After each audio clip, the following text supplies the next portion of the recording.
খাগড়াছড়ি সদরে স্কুল ছাত্রীকে দলবদ্ধ ধর্ষণের ঘটনায় শয়নশীল নামে একজনকে গ্রেফতার করা হয়েছে। সকালে সদরের সিঙ্গিনালা এলাকা থেকে সেনাবাহিনীর সদর জোনের সহায়তায় তাকে গ্রেফতার করে পুলিশ।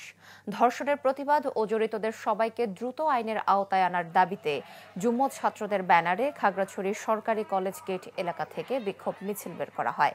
পরে মুক্ত মঞ্চে সমাবেশ অনুষ্ঠিত হয়। সমাবেশ থেকে বৃহস্পতিবার সকাল ৬টা থেকে দুপুর ১২টা পর্যন্ত আধা বেলা সড়ক অবরোধ এবং ২৫ ও ২৬ সেপ্টেম্বর ৩ পার্বত্য জেলায় শিক্ষা প্রতিষ্ঠান বর্জনের ডাক দেওয়া হয়। গতকাল সন্ধ্যায় সদরের সিঙ্গিনালা এলাকায় বাড়ির পাশে প্রাইভেট পড়ে ফেরার পথে স্কুল ছাত্রীকে তুলে নিয়ে দলবদ্ধ ধর্ষণের ঘটনা ঘটে। গতকাল ভোররাতের দিকে এজাহার পেয়েছি। এজাহার পাওয়ার সাথে সাথে আমরা মামলা রুজু করেছি এবং মামলা তদন্ত শুরু করেছি।